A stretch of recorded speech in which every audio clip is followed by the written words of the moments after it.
بسم اللہ الرحمن الرحیم۔ شروع اللہ کے نام سے جو بڑا مہربان نہایت رحم کرنے والا ہے۔ تہجد کی وہ دو مختصر صورتیں جنہیں پڑھتے ہی عرش لرزنے لگتا ہے، مانگنے کی ضرورت بھی نہیں پڑے گی۔ آج رات آپ کا نصیب اور تقدیر بدل جائے گی۔ محترم ناظرین، زندگی کے سفر میں کبھی کبھی ایسے موڑ آتے ہیں جب انسان خود کو بہت بے بس محسوس کرتا ہے، قدم تھکنے لگتے ہیں، امید دم توڑنے لگتی ہے اور چاروں طرف اندھیرا ہی اندھیرا نظر آتا ہے۔ ہم میں سے ہر شخص کسی نہ کسی بوجھ تلے دبا ہوا ہے۔ کوئی اپنی بیماری کی وجہ سے پریشان ہے تو کوئی اپنی عزت نفس اور سماجی رتبے کی فکر کھائی جا رہی ہے۔ کسی کے گھر کے حالات اتنے بگڑ چکے ہیں کہ وہ اپنوں کے درمیان رہ کر بھی خود کو اجنبی محسوس کرتا ہے۔ محترم ناظرین، اس ویڈیو کے اندر ہم اس راز پر بات کریں گے کہ جب دنیا کے تمام دروازے بند ہو جائیں تو وہ کون سی دو مختصر صورتیں ہیں جو آسمانی دروازوں کو کھولنے کی طاقت رکھتی ہیں، اور کیسے آپ کی تقدیر کا لکھا ایک ہی رات میں بدل سکتا ہے۔ تہجد کا وقت ایک ایسا وقت ہے جسے اللہ رب العزت نے اپنی خاص ملاقات کے لیے منتخب کیا۔ یہ وہ لمحات ہیں جب کائنات کا ذرا ذرا تسبیح میں مصروف ہوتا ہے اور اللہ کی رحمت پکار پکار کر کہہ رہی ہوتی ہے کہ ہے کوئی مجھ سے مانگنے والا۔ اس ویڈیو میں ہم یہ جانیں گے کہ تہجد کی نماز صرف ایک عبادت نہیں بلکہ خالق اور مخلوق کے درمیان ایک ایسا خفیہ رابطہ ہے جس کی خبر فرشتوں کو بھی تب ہوتی ہے جب وہ آپ کے آنسو کے قطرے عرش تک پہنچاتے ہیں۔ محترم ناظرین، اللہ پاک قرآن مجید میں فرماتا ہے، اور رات کے کسی حصے میں اس کے حضور سجدہ کیا کرو اور رات کے طویل حصے میں اس کی تسبیح کیا کرو۔ محترم ناظرین، اکثر لوگ یہ سوال کرتے ہیں کہ کیا واقعی تقدیر بدل سکتی ہے؟ تقدیر کے دو حصے ہوتے ہیں، ایک وہ جو لکھ دی گئی ہے اور دوسری وہ جو دعا پر موقف ہے۔ حضور پاک صلی اللہ علیہ وآلہ وسلم کا ارشاد گرامی ہے، دعا کے سوا کوئی چیز تقدیر کو رد نہیں کر سکتی۔ اس ویڈیو میں ہم ایسے نقطے کو واضح کریں گے کہ جب آپ تہجد کے وقت ان دو صورتوں کی تلاوت کرتے ہیں تو آپ اللہ کی اس صفت کو پکارتے ہیں جو ناممکن کو ممکن بنا دیتی ہے۔ آپ کے مالی حالات ہوں، گھر کی ناچاکیاں ہوں، وہ جو مرادیں ہوں جن کے لیے آپ برسوں سے تڑپ رہے ہیں، اللہ کے ایک کن کی دیر ہے۔ محترم ناظرین، انسانی نفسیات یہ ہے کہ وہ مشکل میں گھبرا جاتا ہے، لیکن مومن وہ ہے جو مشکل میں مسلح کی طرف دوڑتا ہے۔ حضور پاک صلی اللہ علیہ وآلہ وسلم کی زندگی میں جب بھی کوئی پریشانی آتی، آپ صلی اللہ علیہ وآلہ وسلم فوراً نماز کی طرف متوجہ ہوتے۔ صحابہ کرام رضی اللہ تعالی عنہ کا بھی یہی طریقہ تھا۔ حضرت علی کرم اللہ وجہہ الکریم کا قول ہے کہ اگر تمہیں پتہ چل جائے کہ اللہ تمہاری دعائیں کس طرح سنتا ہے تو تم مانگنا کبھی نہ چھوڑو۔ اس ویڈیو کے اندر ہم اس یقین کو بیدار کرنا چاہتے ہیں کہ آپ کی ہر سسکی اور ہر آنسو کا حساب اللہ کے پاس محفوظ ہے۔ آج کل رزق کی تنگی، ذاتی گھر کا نہ ہونا اور اولاد کے دکھ و مسائل نے ہمیں ذہنی مریض بنا دیا ہے، لیکن ہم یہ بھول جاتے ہیں کہ جس رب نے ہمیں پیدا کیا ہے وہ ہماری ضرورتوں سے خوب واقف ہے۔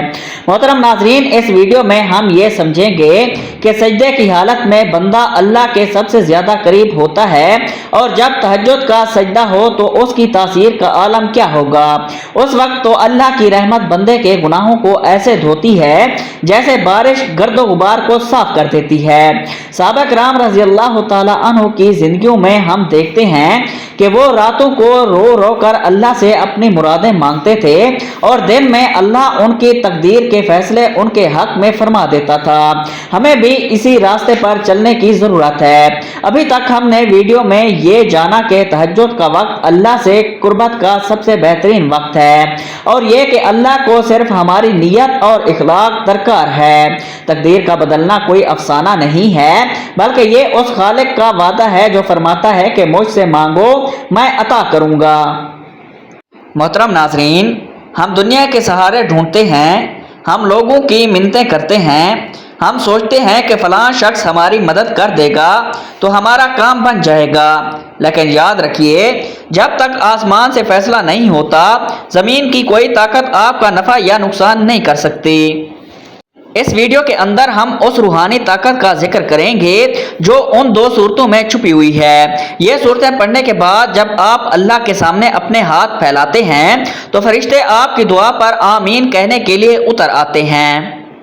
وہ لوگ جو یہ سمجھتے ہیں کہ اب ان کی زندگی میں کبھی خوشی نہیں آئے گی، یا وہ جو قرض کے بوجھ تلے اتنے دب چکے ہیں کہ انہیں کوئی راستہ سجائی نہیں دیتا، ان کے لیے تہجد کی یہ گھڑیاں اللہ کا خاص تحفہ ہے۔ اس ویڈیو میں ہم یہ ثابت کریں گے کہ اللہ کا نظام عدل اور نظام رحمت کتنا وسیع ہے۔ اللہ تو وہ ہے جو ایک پکار پر 70 سال کے گناہ معاف کر دیتا ہے، تو کیا وہ آپ کی ایک رات کی تڑپ پر آپ کی دنیاوی تنگی دور نہیں کرے گا؟ محترم ناظرین، اس ویڈیو کا مقصد آپ کو اس مایوسی سے نکالنا ہے جو آج کل ہر دوسرے شخص کے چہرے پر لکھی نظر آتی ہے۔ ہم نے دین کو صرف مسجد تک محدود کر دیا ہے، حالانکہ دین تو ہماری زندگی کے ہر معاملے میں ہماری رہنمائی کرتا ہے۔ تہجد کا وقت وہ وقت ہے جب کائنات کی فریکوینسی اللہ کے عرش سے جڑی ہوتی ہے۔ اس وقت میں کی جانے والی تلاوت اور دعا براہ راست اللہ کے حضور پیش ہوتی ہے۔ ابھی تک ہم نے ویڈیو میں یہ جانا کہ تقدیر کو بدلنے کا واحد راستہ اللہ سے سچی التجا ہے اور تہجد اس کا بہترین ذریعہ ہے۔ ہم نے یہ بھی سمجھا کہ صحابہ کرام نے کیسے بڑی بڑی جنگیں اور مشکل ترین حالات صرف رات کے قیام کے ذریعے جیتے تھے۔ اس ویڈیو کے اگلے حصے میں ہم اس فضیلت پر مزید روشنی ڈالیں گے اور یہ دیکھیں گے کہ کیسے یہ دو مختصر صورتیں ہماری زندگیوں میں وہ انقلاب لا سکتی ہیں جس کا ہم نے کبھی خواب دیکھا تھا۔ محترم ناظرین، اب ہم اس سفر کے اس مرحلے پر پہنچ چکے ہیں جہاں ہم ان دو صورتوں کی عظمت اور ان کے پیچھے چھپی روحانی طاقت پر بات کریں گے۔ وہ کون سی دو صورتیں ہیں جو بظاہر بہت مختصر ہیں، ہر مسلمان کو یاد ہیں، لیکن ان کے اندر پوری کائنات کے خزانوں کی چابی چھپی ہوئی ہے؟ قرآن مجید کی آخری دو صورتیں یعنی سورۃ الفلق اور سورۃ الناس، جنہیں موضوعتین کہا جاتا ہے، انسانی زندگی کی تمام ظاہری اور باطنی مشکلات کا حل ہے۔ محترم ناظرین، اکثر لوگ سمجھتے ہیں کہ یہ صورتیں صرف نظر بد یا جادو سے بچنے کے لیے ہیں، لیکن حقیقت میں ان کی گہرائی اس سے کہیں زیادہ ہے۔ تہجد کے وقت جب آپ ان صورتوں کی تلاوت کرتے ہیں تو آپ دراصل اللہ کی اس صفت کو پکارتے ہیں جو شر کو خیر میں بدلنے والی ہے۔ زندگی میں رزق کی تنگی ہو یا دشمنوں کا خوف، بیماریوں کا سایہ ہو یا ذہنی پریشانی، یہ صورتیں بندے کے گرد اللہ کی حفاظت کا ایک ایسا حصار بنا دیتی ہیں جسے دنیا کی کوئی طاقت توڑ نہیں سکتی۔ اس ویڈیو کے اندر ہم جانیں گے کہ حضور پاک صلی اللہ علیہ وآلہ وسلم نے ان صورتوں کے بارے میں کیا ارشاد فرمایا ہے۔ حدیث مبارکہ کا مفہوم ہے کہ ان جیسی صورتیں پہلے کبھی نہیں دیکھی گئیں۔ محترم ناظرین، آپ کے گھر میں جو بے سکونی ہے، جو رزق کی بے برکتی ہے، یا جو اولاد کی نافرمانی کی صورت میں ایک عذاب محسوس ہوتا ہے، اس کی ایک بڑی وجہ وہ پوشیدہ حسد اور شر ہے جو ہمیں نظر نہیں آتا۔ تہجد وہ وقت ہے جب کائنات کی تمام منفی قوتیں کمزور پڑ جاتی ہیں اور اللہ کا نور غالب ہو جاتا ہے۔ اس وقت جب آپ ان دو صورتوں کے ذریعے اللہ کی پناہ مانگتے ہیں تو اللہ آپ کے نصیب سے وہ تمام رکاوٹیں ہٹا دیتا ہے جو برسوں سے آپ کی کامیابی کی راہ میں حائل تھیں۔ ابھی تک ہم نے ویڈیو میں یہ جانا کہ اللہ نے ہمیں ایسے ہتھیار عطا کیے ہیں جن کے ذریعے ہم اپنی تقدیر کی جنگ جیت سکتے ہیں۔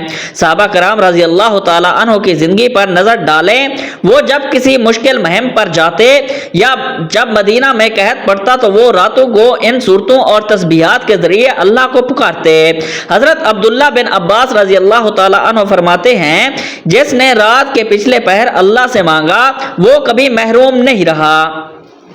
محترم ناظرین، اگر آپ کا ذاتی گھر نہیں ہے، آپ کرائے کے مکان میں پریشان ہیں، یا آپ کے سر پر ایسا قرض ہے جو اترنے کا نام نہیں لے رہا، تو یاد رکھیں زمین کے مالکوں سے مانگنے سے پہلے آسمان کے مالک کو راضی کر لیں۔ اس ویڈیو میں ہم اسی تعلق کی بات کر رہے ہیں جو مسلح پر آنسو بہانے سے استوار ہوتا ہے۔